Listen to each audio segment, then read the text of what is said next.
మహారాజశ్రీ ఉద్దండ ప్రజాకవి Gurram Jashuva award గ్రహీత, ప్రభుత్వ అధికారిక ఉగాది పురస్కార గ్రహీత, శ్రీ కళావేదిక వ్యవస్థాపకులు డాక్టర్ కత్తిమండ ప్రతాప్ గారి జన్మదిన వేడుకలు ఆంధ్రప్రదేశ్ రాష్ట్రంలోని విజయవాడ ఛాంబర్ ఆఫ్ కామర్స్ హాల్లో అతిరథ మహారథులు, కవులు, కళాకారుల మధ్య అంగరంగ వైభవంగా జన్మదిన వేడుకలను ప్రతాప్ గారి అభిమానులు నిర్వహించారు.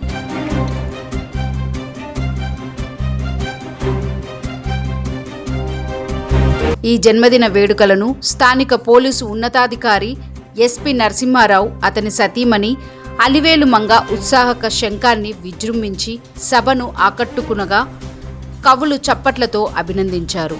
ఈ సందర్భంగా వారు మాట్లాడుతూ,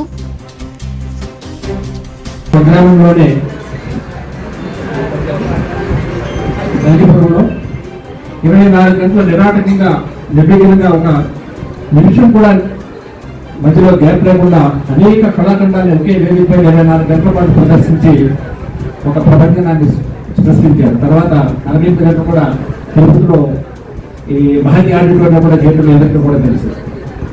నిజంగా వారి యొక్క కవితలు కూడా మనసుని మనసు ఉల్లాసాన్ని కలిగించే విధంగా ఉంటాయి.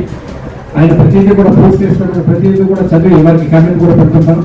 ఈ మధ్యనే వారు ట్రాన్స్జెండర్ అనేటువంటి పుస్తకాన్ని కూడా రాశారు. ఆ పుస్తకాన్ని నేను పుస్తకం 4-3 పేజీలు తరిగేసి చదవటం చాలా తక్కువగానే, ఎందుకో పుస్తకం తిప్పేయకుండా కూడా ఎక్కడ కూడా స్టాప్ అయ్యే విధంగా లేదు, తిప్పమంటూనే ఉంది ఆ పుస్తకం.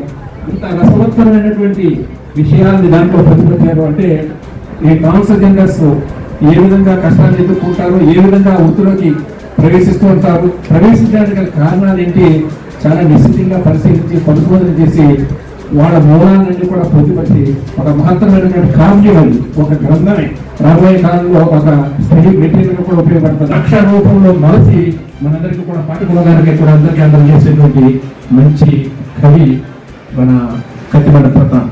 మీరంతా కూడా చాలా మంది కవులు ఉన్నారు, కళాకారులు. నేనైతే కవిని కాదు, నేనైతే శంకారావం చేశాను.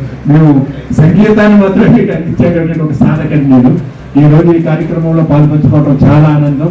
నాకు ఇందాక పరిచయం చేస్తూ పార్థసారథి గారు ఫోన్లోనే చెప్తే వచ్చారు, వెళ్ళి ఆహ్వానించక్కర్లేదని.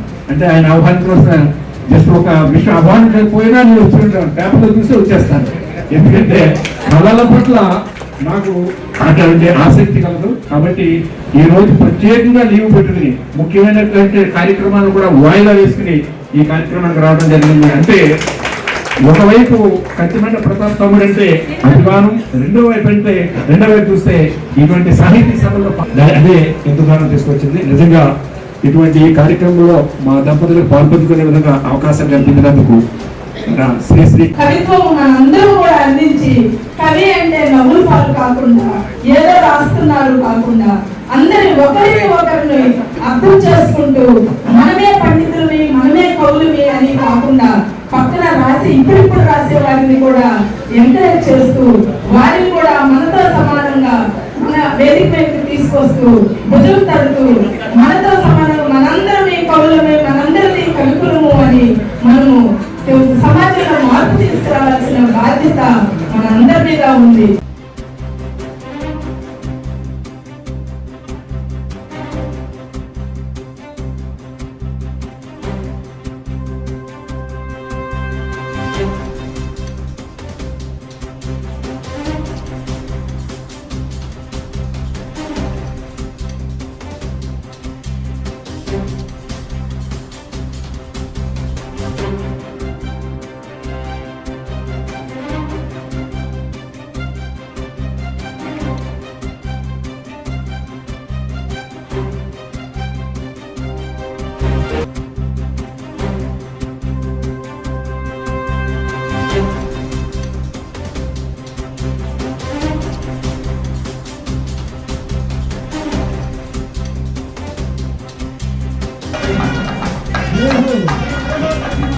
Yeah.